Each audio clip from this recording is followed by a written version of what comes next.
Hello, Alex here with Tech Corner. Have you ever had an issue where your half of your window was displaying on the screen, but you couldn't either exit out of it, you didn't see the exit button or minimize or maximize button?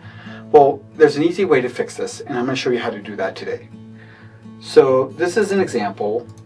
So you kind of see this where you can see half the website, but again, you can't see your exit, you can't see your minimize or maximize button.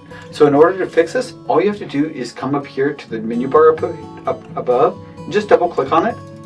And that's going to go ahead and automatically maximize your window to full screen.